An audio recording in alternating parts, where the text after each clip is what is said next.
Assalamualaikum warahmatullahi wabarakatuh. Bismillahirrahmanirrahim. Alhamdulillahirabbil alamin. Alhamdulillahilladzi hadana lihada wa ma kunna linahtadiya laula an hadanallah. Rabbi israhli sadri wal yassirli amri wahlul 'uqdatam min lisani yafqahu qauli. Amma ba'du. Marilah kita bersyukur kepada Allah Subhanahu wa Ta'ala yang telah senantiasa melimpahkan nikmatnya serta hidayahnya kepada kita semua, sehingga pada kesempatan hari ini kita bisa belajar bersama yang insya Allah dalam keadaan iman, Islam, dan sehat walafiat. Salawat serta salam semoga senantiasa tercurahkan kepada Nabi kita Muhammad Sallallahu Alaihi Wasallam beserta keluarga, sahabat serta pengikutnya hingga akhir masa. Ikhwanu fiddin yang dirahmati oleh Allah Subhanahu wa Ta'ala, pada bulan Ramadan ini merupakan bulan yang penuh dengan kemuliaan. Dilipat gandakan amalannya, bulan yang di dalamnya diturunkan Al-Quran. Sebagaimana Allah Subhanahu wa Ta'ala berfirman, A'udzubillahi minasyaitonirrajim. Bismillahirrahmanirrahim. Sahrul Ramadan alladzi unzila fihil Qur'an hudal linnasi wa bayyinati minal huda wal furqan. Bulan Ramadan adalah bulan yang di dalamnya diturunkan Al-Quran sebagai petunjuk bagi manusia dan penjelasan mengenai petunjuk itu dan pembeda antara yang benar dan yang batil. Al-Baqarah 185.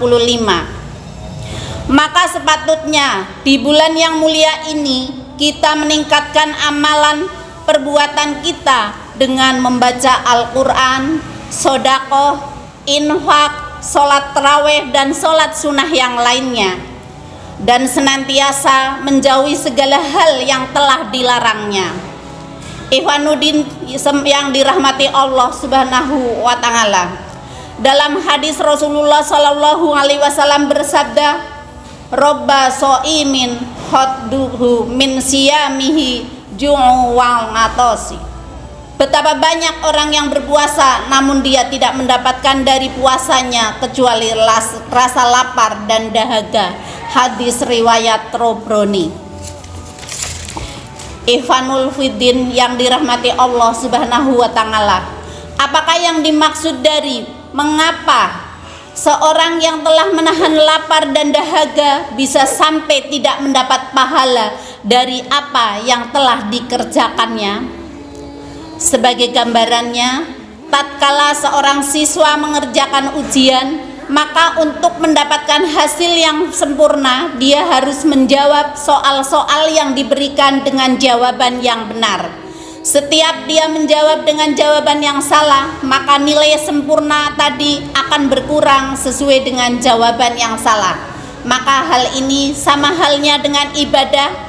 Ibadah akan dikatakan sempurna tatkala kita melakukan hal-hal yang dapat mengurangi kesempurnaan pahala ibadah tersebut.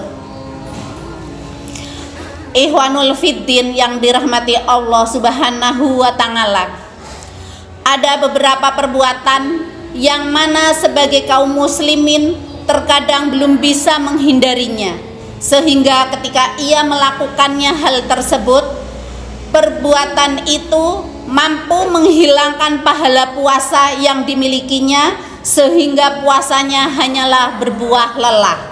Di antara perbuatan-perbuatan yang harus dihindari oleh kita semua antara lain: 1. Berkata dusta. 2. Berkata lahwa dan rafats. Yang ketiga, melakukan maksiat. Sering kaum muslimin secara tidak sadar belum bisa meninggalkan perbuatan dosa ini. Terkadang sebuah kebiasaanlah yang mengantarkan seseorang untuk berdusta. Setiap bercandanya, di setiap kesehariannya dihiasi dengan kedustaan, sehingga di bulan yang penuh dengan kemuliaan pun dia tidak bisa menghindarinya.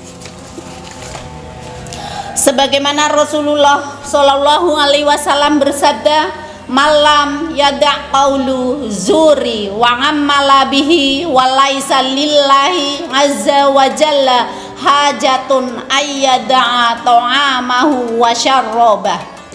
Barang siapa yang tidak meninggalkan perkataan dusta dan tetap mengamalkannya, maka tidakkah Allah azza wa jalla butuh atas perbuatannya meskipun meninggalkan makan dan minum. Hadis Bukhari.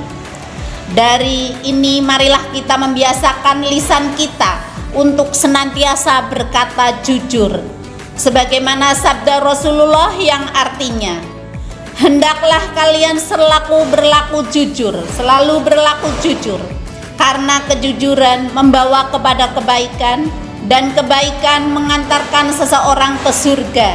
Dan apabila seorang selalu berlaku jujur dan tetap memilih jujur, maka akan dicatat di sisi Allah sebagai orang yang jujur.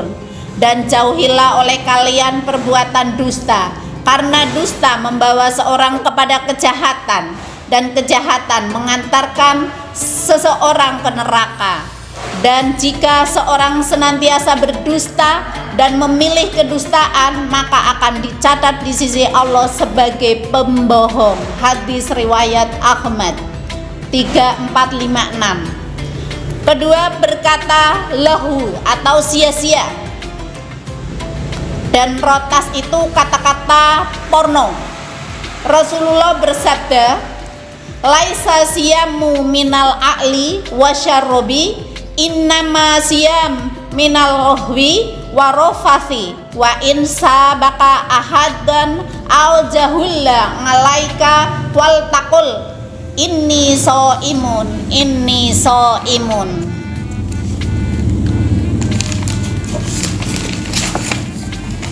Puasa bukanlah hanya menahan makan dan minum saja, tetapi puasa adalah dengan menahan diri dari perkataan lahu dan rafas. Apabila ada seseorang yang mencelamu atau berbuat usil padamu, katakanlah padanya, aku sedang puasa. Hadis riwayat Ibnu Majah. Hendaknya kita mulai membiasakan diri menjaga lisan kita, sebagaimana sabda Rasulullah Shallallahu Alaihi Wasallam, man kana yu'minu billahi wal yaumil akhiri wal yaqul khairan aw liyasmut. Barang siapa yang beriman kepada Allah dan hari akhir, maka hendaknya ia berkata baik atau diam. Hadis riwayat Bukhari Muslim. Hendaknya berkata baik menggunakan lisan kita untuk senantiasa berzikir kepada Allah Subhanahu wa taala, menggunakannya untuk memberi nasihat, amar ma'ruf nahi mungkar, mengajak kepada kebaikan dan mencegah kepada kemungkaran. Namun tatkala kita tidak menggunakan dalam kebaikan, maka diam itu lebih utama. Yang ketiga, melakukan berbagai macam maksiat. Maksiat itu tidak hanya perbuatan saja yang dilarang oleh Allah, tetapi bisa kita menjaga maksiat dari mata kita, dari mulut kita, dan dari pendengaran kita. Sebagaimana Jabir bin Abdillah menyampaikan petuah yang sangat bagus.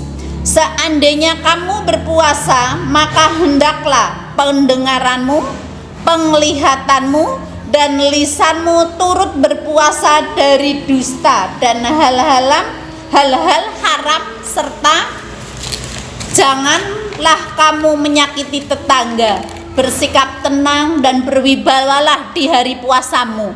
Janganlah kamu jadikan hari puasamu dan hari tidak berpuasamu sama saja. Memang melakukan hal yang di atas tidak sampai membuat batalnya puasa seseorang. Namun apakah kita mau kita bekerja seharian penuh tidak mendapatkan upah? Sama halnya kita berpuasa seharian penuh, seharian menahan lapar dan menahan dahaga, namun kita tidak mendapat apa-apa kecuali puasa kita hanya berbuah lelah. Semoga nasihat ini bisa membekas di hati kita sehingga kita bisa semakin meningkatkan ketaatan kita kepada Allah Subhanahu wa Ta'ala dan berusaha sebisa mungkin untuk meninggalkan apa-apa yang diharamkan oleh Allah Subhanahu wa Ta'ala. Billahi taufiq wal hidayah. Nun wal qalami wa ma yasturun. Wassalamualaikum warahmatullahi wabarakatuh.